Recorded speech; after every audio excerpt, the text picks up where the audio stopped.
nose, lips, chin,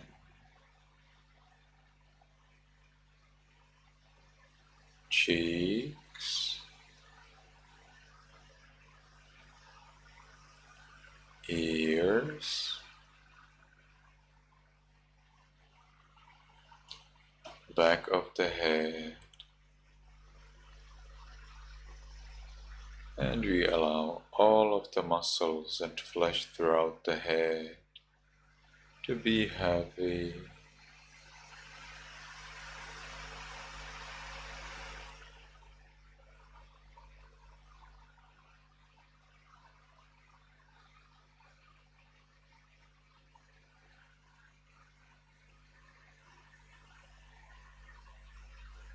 We continue to the neck, shoulders, arms, elbows, forearms, wrists, palms, fingers, tips of fingers, chest, abdomen, back,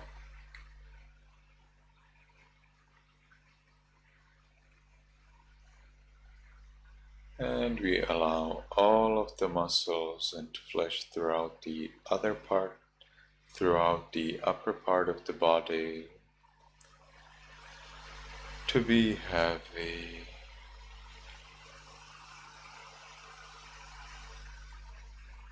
And as we say that they are heavy, we feel that they are heavy.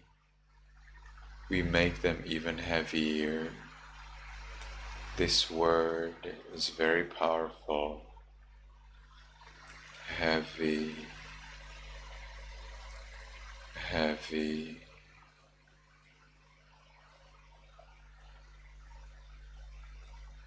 We continue to the buttocks, thighs, knees, calves, heels, soles,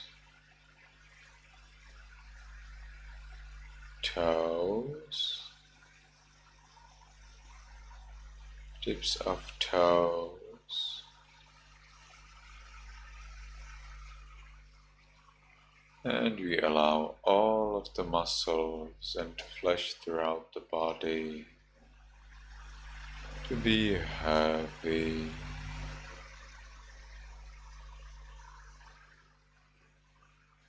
As if all of the body was made of metal,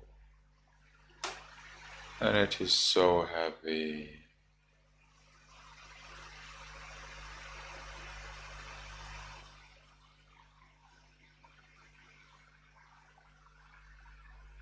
And as we allow the body to be heavy, we allow the body to be the way it is. That means that we do not force the body to do or to be something that it isn't. We are not going against the nature. We allow the nature of the body to be the way it is.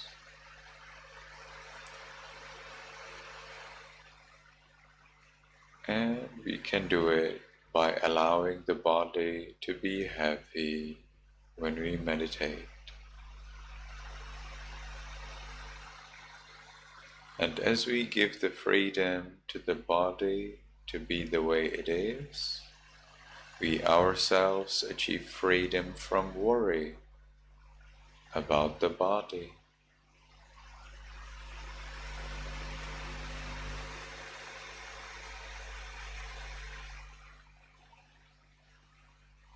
So we enjoy this freedom,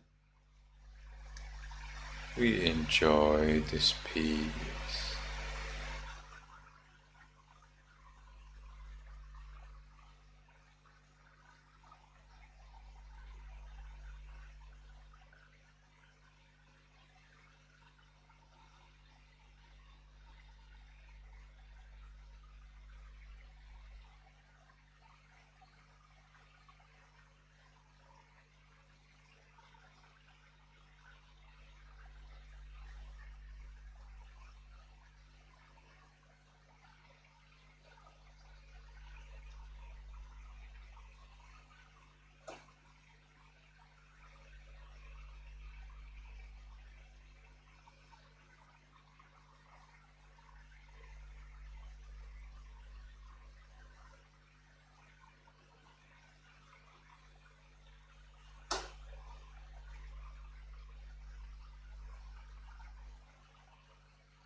And now we can share this peace with other living beings.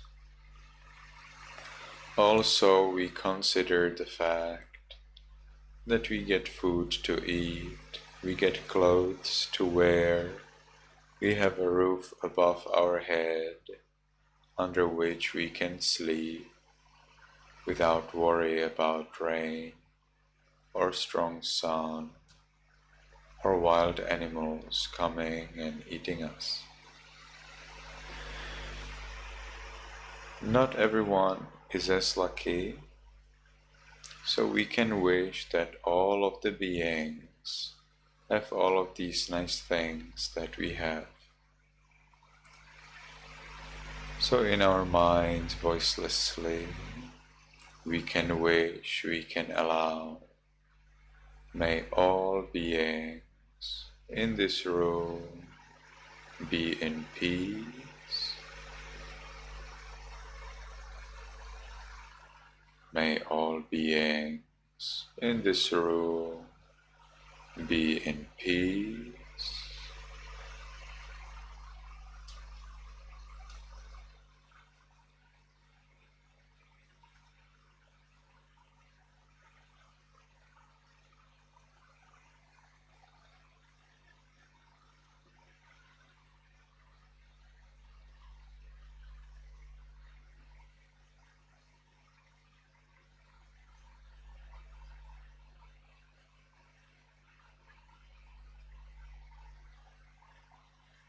And we can gradually expand our thoughts of loving kindness. May all beings in this building be in peace.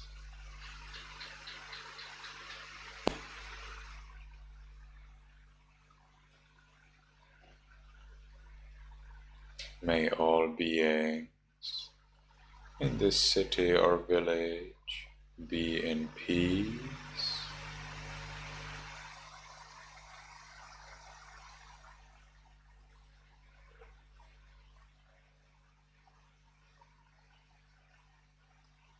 May all beings in this country be in peace.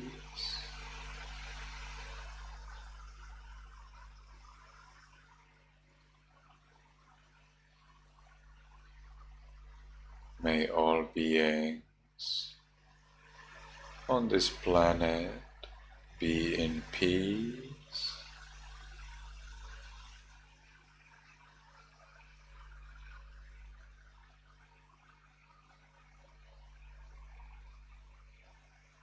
May all beings, including me, be in peace.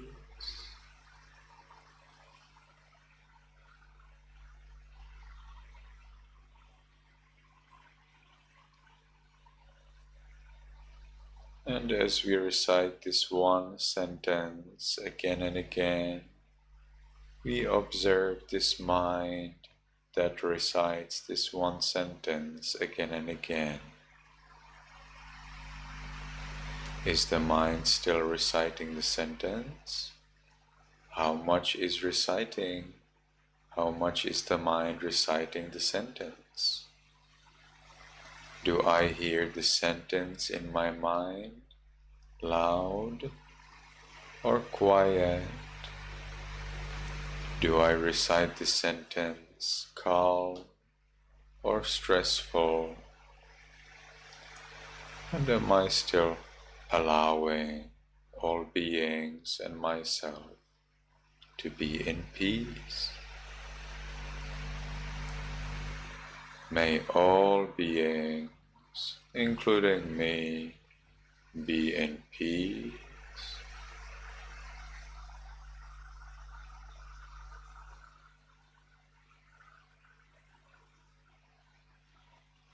May all beings, including me, be in peace.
May all beings, including me, be in peace.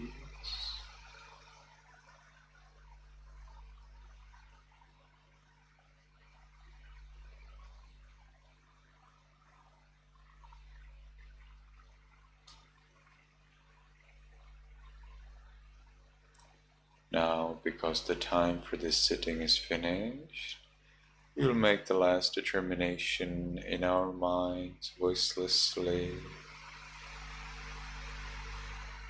From now on, I will always be mindful and shine with loving kindness. From now on, I will always be mindful and shine with loving kindness. From now on, I will always be mindful and shine with loving kindness. And with that determination, we can slowly, mindfully change the way of our sitting.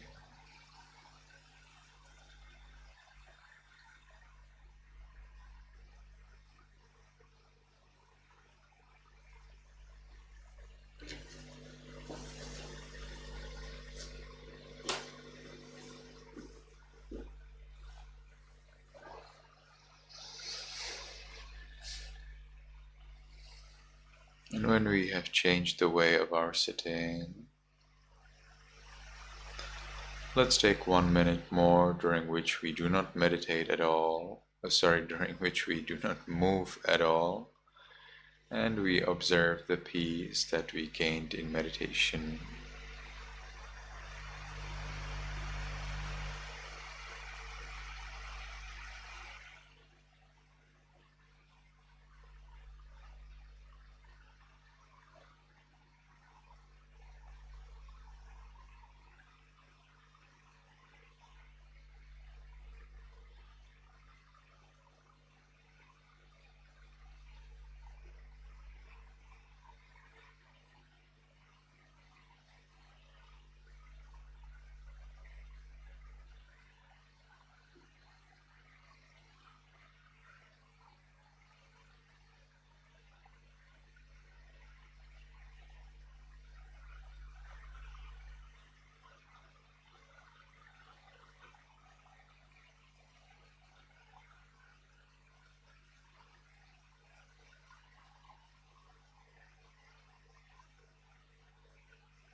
very well.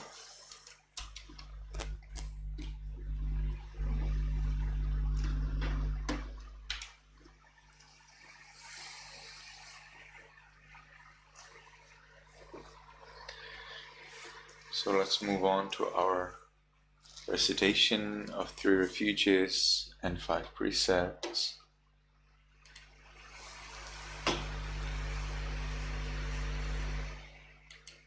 Today we will be reciting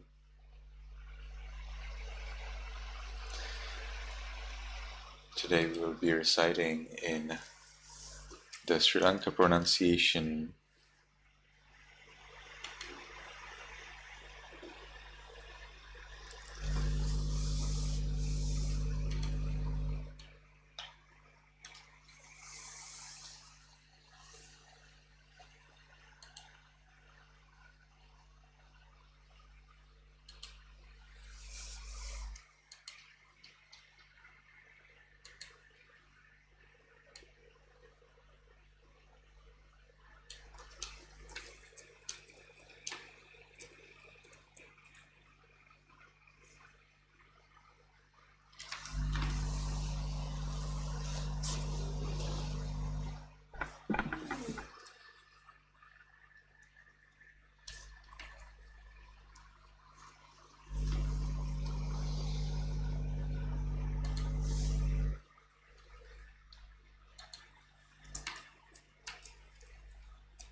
So I have noticed that some people have joined us, Michelle and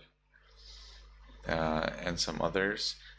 When you join us, please always remember as you are meditating that you adjust your camera so that your legs, hands, and face are well visible. It's extremely important. All right, that's only for the meditation time. And after we finish meditation, then that is not needed. But for the meditation time, I need to make sure that your meditation posture is correct, that it is not harmful, and then I need to see whether you are calm, whether you are not moving during meditation. So then when I see that you're moving, I can then encourage you not to move, or because there are various ways how people move during meditation, so based on that I can decide, okay, I will encourage, I will not encourage, or I will provide a special assistance because some movements are special. So that's why I need to see the legs, hands, and face. This is not because I'd be interested, or because this is for fun, or because I think that this is nice. Not at all. There is a very important, serious reason that I always need to see the legs, hands, and face of everyone during every meditation session. So whenever you are joining us and you see that you are late, that you're meditating, then remember that you need to adjust the camera. How? So that I can see your legs, hands, and face. So let's see how long time you can remember that. Some of you were very nicely prepared, some of you were not, so hopefully you'll remember. All right, so let's move on.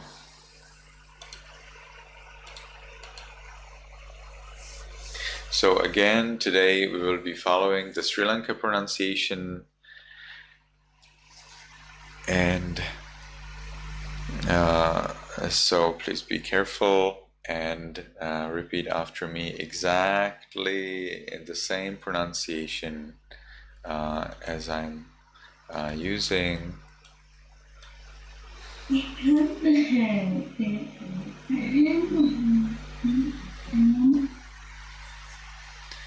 So I would like to ask everyone to unmute yourself and keep your hands together at the chest.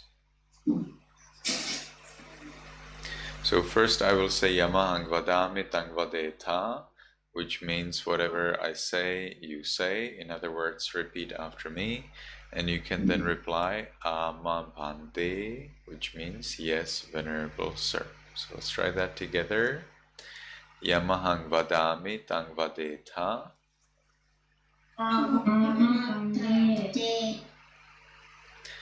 Okay, now you can repeat after me. Aham Bhante.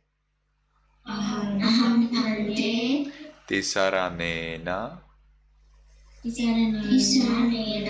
Saha. Panchasilang. Dhammang yajami. Anuggahang katva.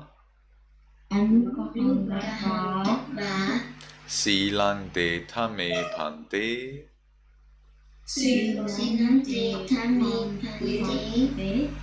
Anukampang upadaya. Dutiyampi aham bhante.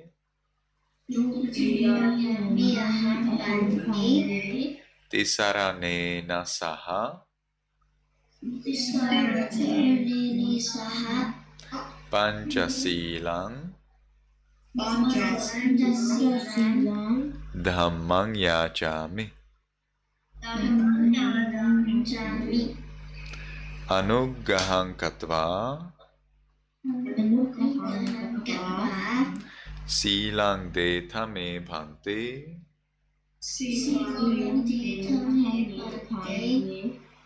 Anukampang upadaya.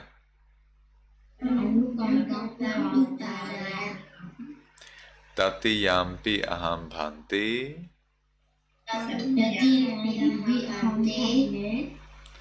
Tisaranena saha.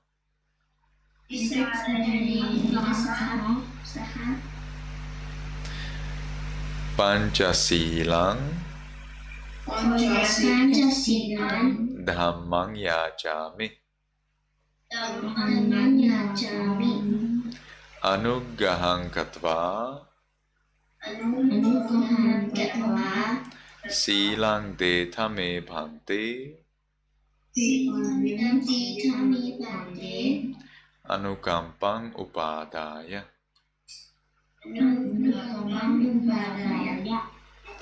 Namo tassa bhagavato arahato samma sambuddhassa.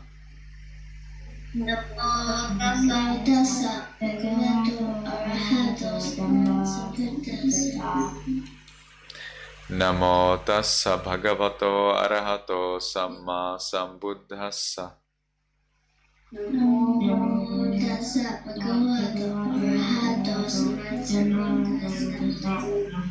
Namo tassa bhagavato arahato samma sambuddhassa.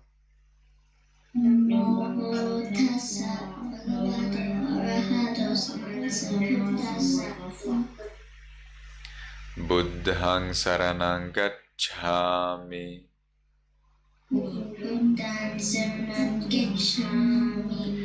Dhammang saranang gacchami.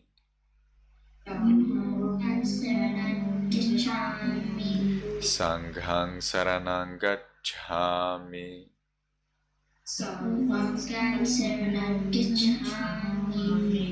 Dutiyampi buddhang saranang gacchami.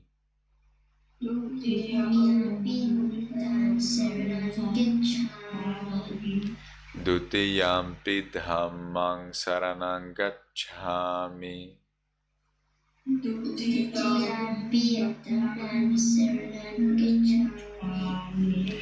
Dutiyampi sanghang saranang gacchami.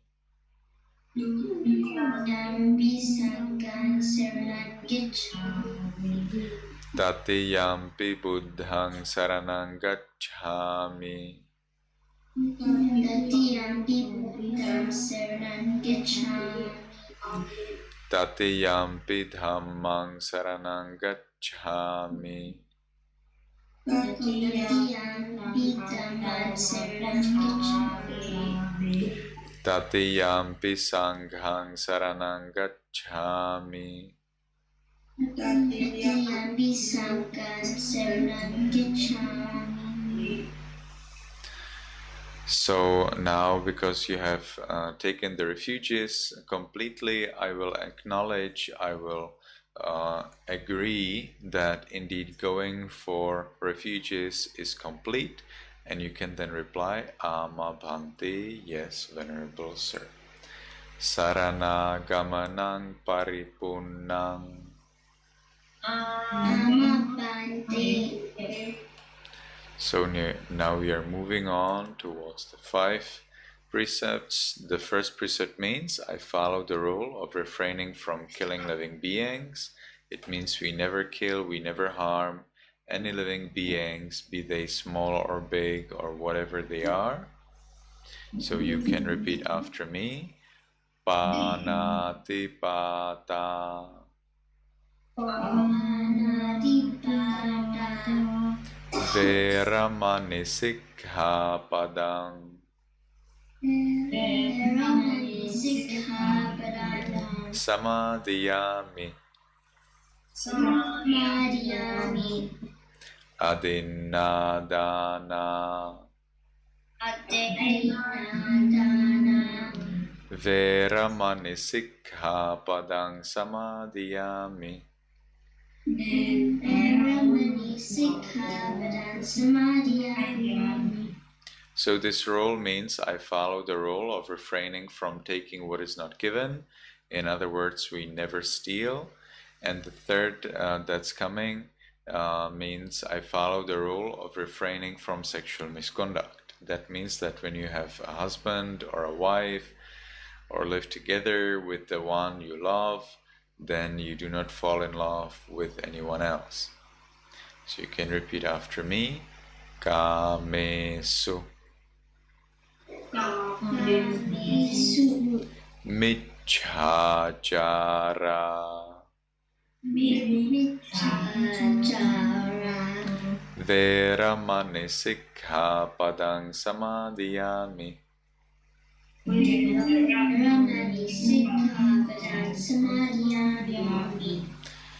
Now the next rule means I follow the rule of refraining from, of avoiding, of not doing ever false speech. In other words, we never tell lies. Musavada. Musavada. Veramani Sikkhapadang Samadhiyami. Veramani Sikkhapadang Samadhiyami. Now the fifth rule, the last one of the 5, means I follow the rule of refraining from drinking alcohol and taking drugs. Sura Meraya. Surameraya. Majja. Majja. Pamadatthana. Pamadatthana. Veramani Sikkhapadang Samadhiyami. Veramani Sikkhapadang Samadhiyami. So now I will encourage you all to protect the 3 refuges and to follow the 5 precepts very well and make effort mindfully, so that as you know what's going on in your mind, you can with that power over the mind, you can decide what will happen and what will not happen with your mind. So you first need to know what's going on in the mind. Then, because you know what's going on in the mind, you have power over the mind. Then, because you have power over the mind, you have the power to decide what the mind will do and what it will not do. So again, how does that start? Because you know what's going on in the mind, and that is called mindfulness. And then you can reply Ama Bhante, which means yes, Venerable Sir. So let's try that together. Tisaranena saddhing pancha silang dhammang sadhukang surakhitang katva appamadena sampadetha.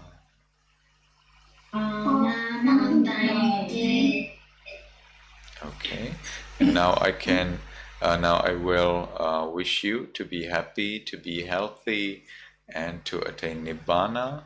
And if you like that, you can reply sadhu, sadhu, sadhu, which means that you're happy about my wish. It means that it is well said. So let's try that together. May you be happy, may you be healthy, and may you soon attain the eternal bliss of Nibbana.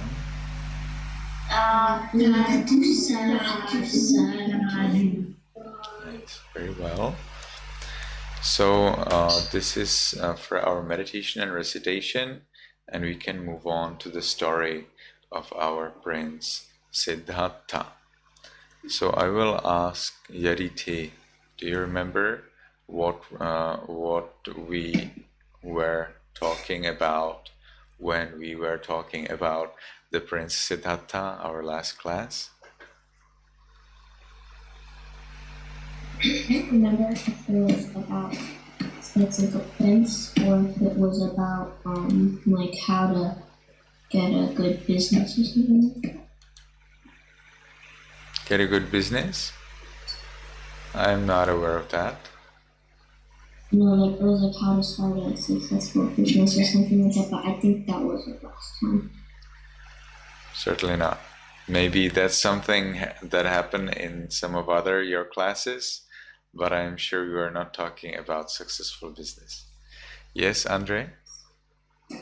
Last time we learned about how the Buddha saw the four omens, which was the sick person, the old person, the dead person, and the monk. And we were talking about how the Buddha was afraid of this, and he wanted to go back to his. He did not want to go to the palace garden. So, and this is fear, but it's very wise fear, and I think it was called Gamesu. I can't remember what it's Not called. exactly.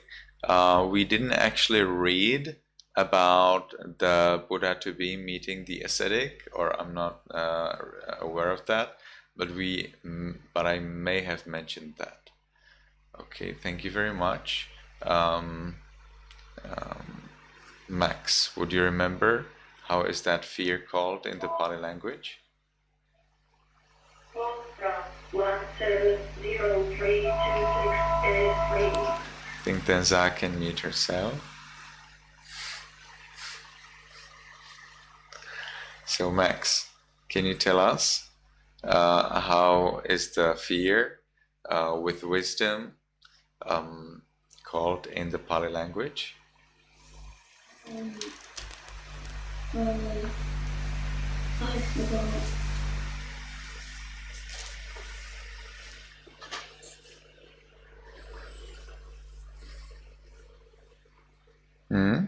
Max, do you remember? I forgot. Yeah, you forgot, I see. Emily, would you remember how you call that fear in Pali language? I don't remember. Okay. And Michelle?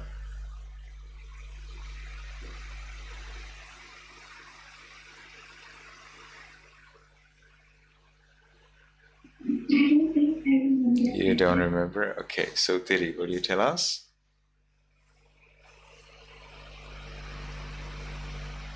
Samvega. Sangvega. Okay. In the Sri Lanka pronunciation, it is Sangvega. In the Burmese pronunciation, it is Tangvega. but let's use the Sri Lanka pronunciation because we're talking in English, and when people talk in English, they usually use Sri Lanka pronunciation. When people talk in Burmese, they usually use the Burmese pronunciation of the Pali words. But we are not talking in Burmese now, so let's stick to the Sri Lanka pronunciation. Sangvega. All right. So let's continue in our story.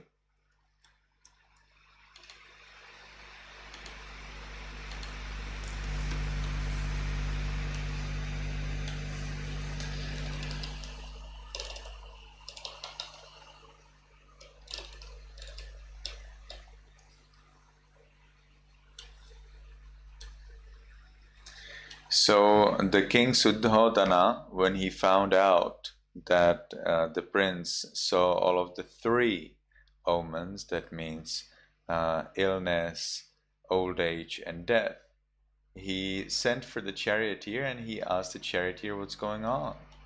And so the charioteer explained that indeed the prince saw someone dead.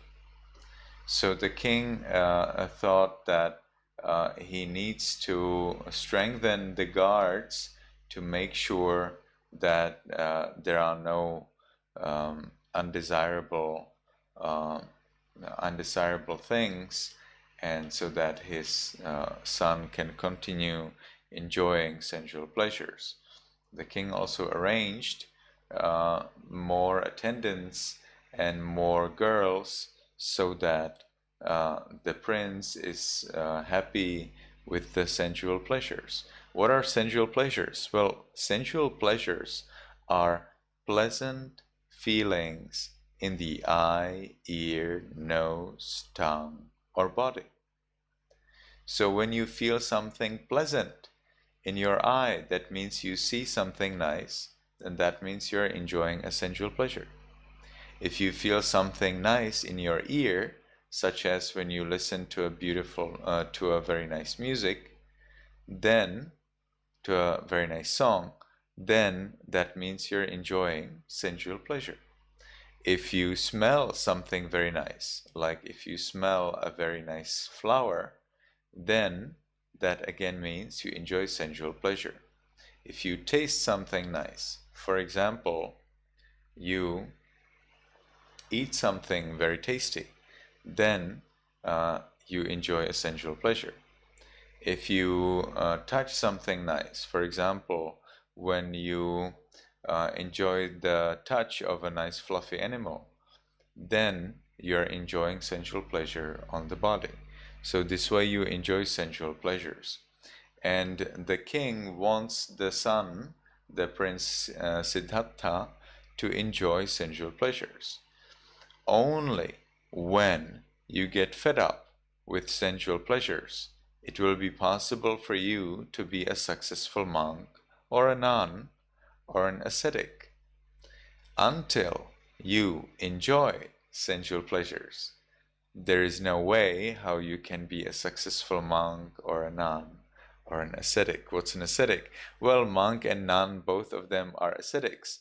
Ascetic is someone who gives up what? The sensual pleasures. So if you give up sensual pleasures and take robes and follow many rules, then you're an ascetic.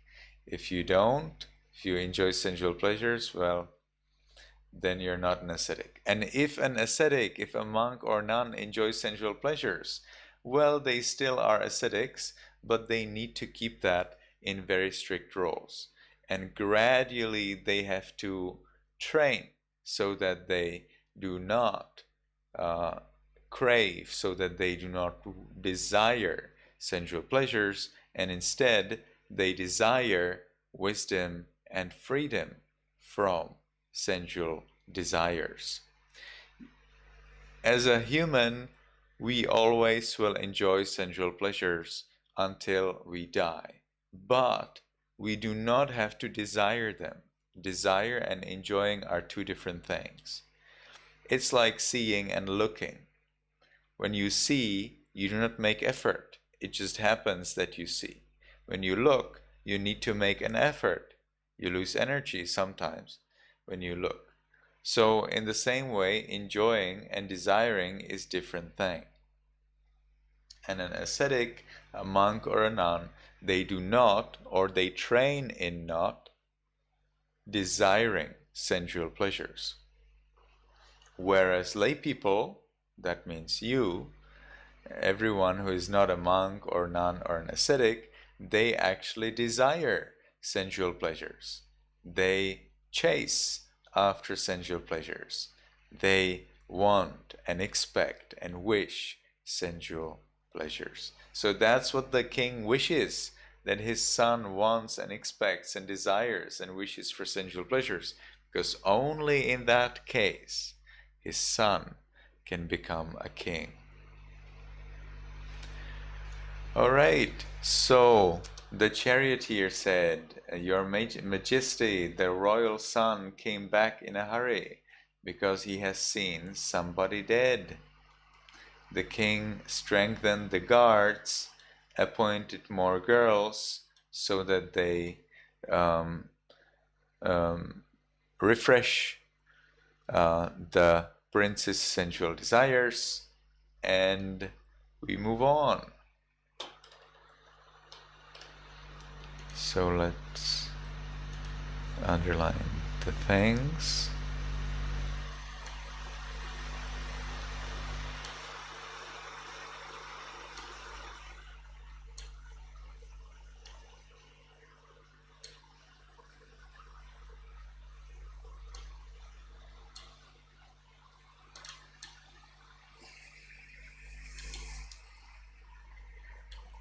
All right, so now finally we are moving on to something new. Deceived and distracted by the 5 pleasures of the senses, increasingly, we have here a spelling mistake, increasingly provided and arranged by his father Suddhodana, to deter him from renouncing the world and becoming a recluse, Prince Siddhattha spent his time enjoying the pleasures and luxuries of the palace, and the sense of religious urgency generated by the detestation of the nature of birth, old age, illness, and death became slightly diminished.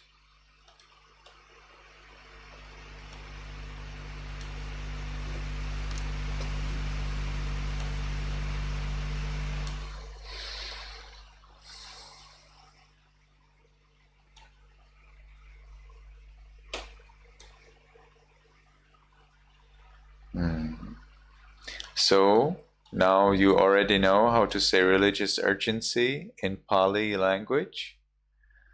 Denza, can you tell us how do you say religious urgency in Pali language?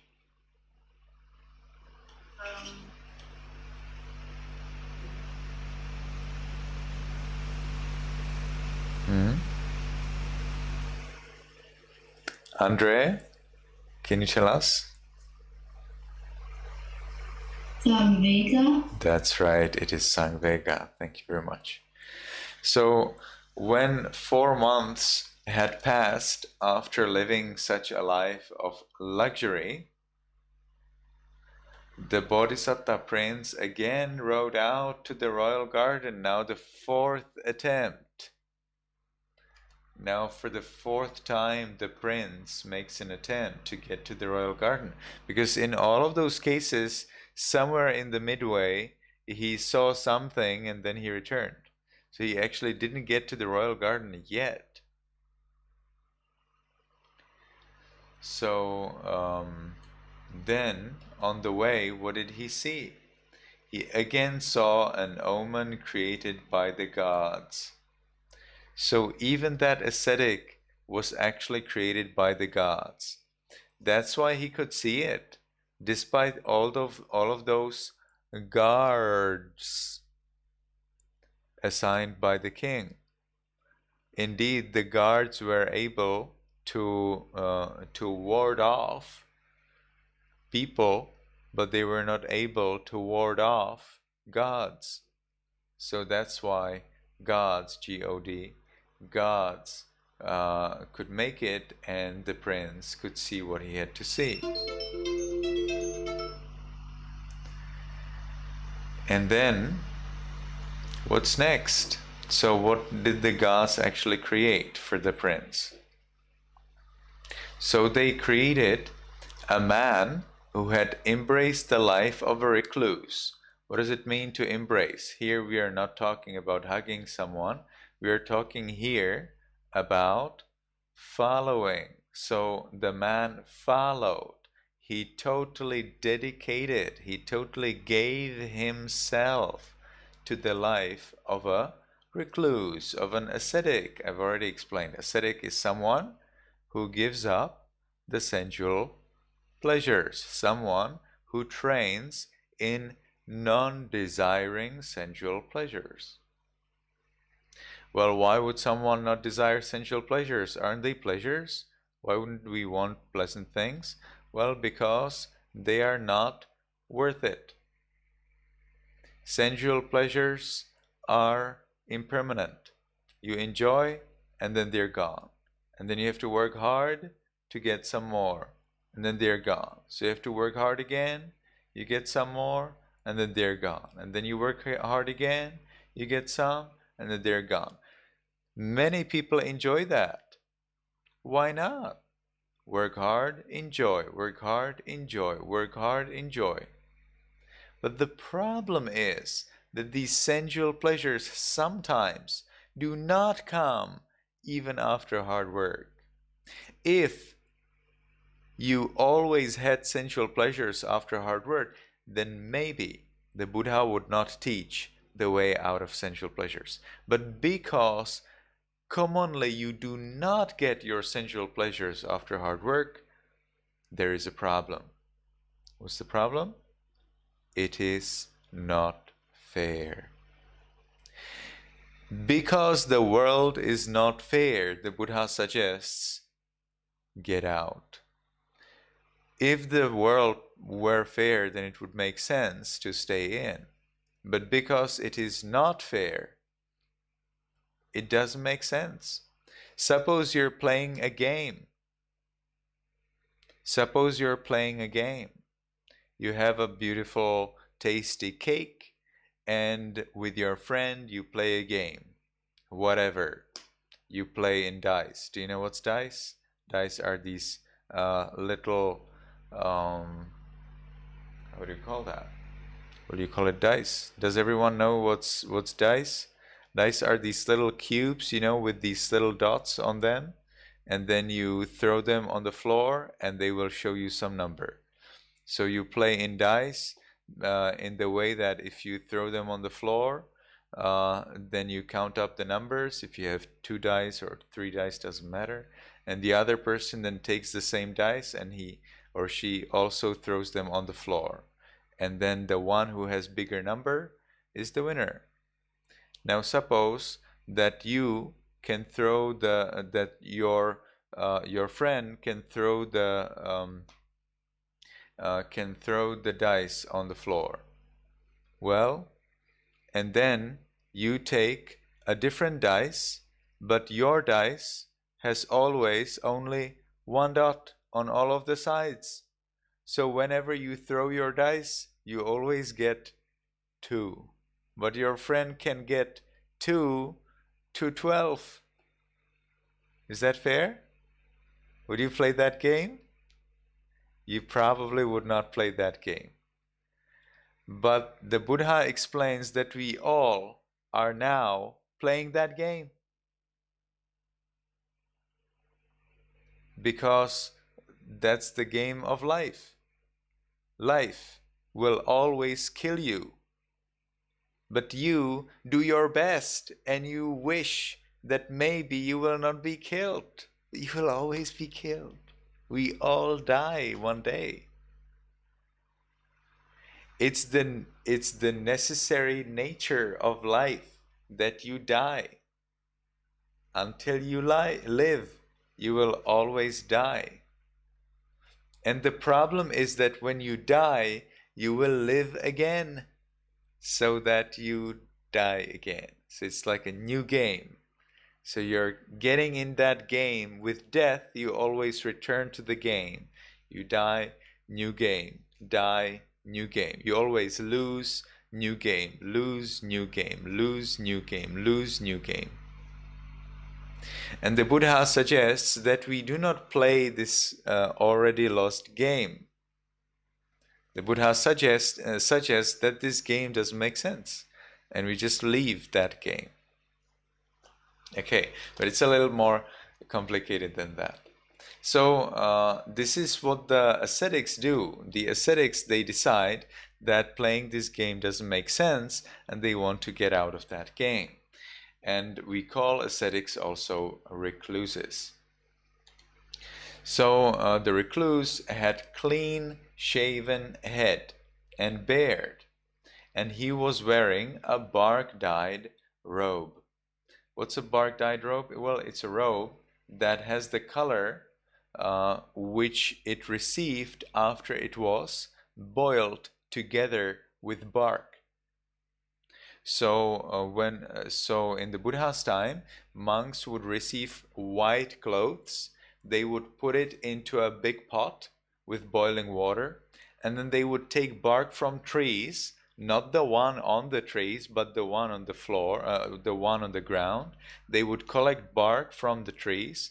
They would also throw that in the boiling water, and then from the bark there would come color, or we call it dye, D-Y-E. And then that color would color the clothes, and therefore the clothes would get color. So that's why we call it bark-dyed robe. And now look at this. The Prince Siddhattha is again talking to the charioteer. This man's head is not like the head of others. At that time, most people were wearing long hair. So because this monk doesn't have hair, but most of the people have actually long hair, the prince is surprised. What is this? He is clean shaven head. He has it. He is with a clean shaven head, and also has his beard removed. His clothes, this is not the right spelling.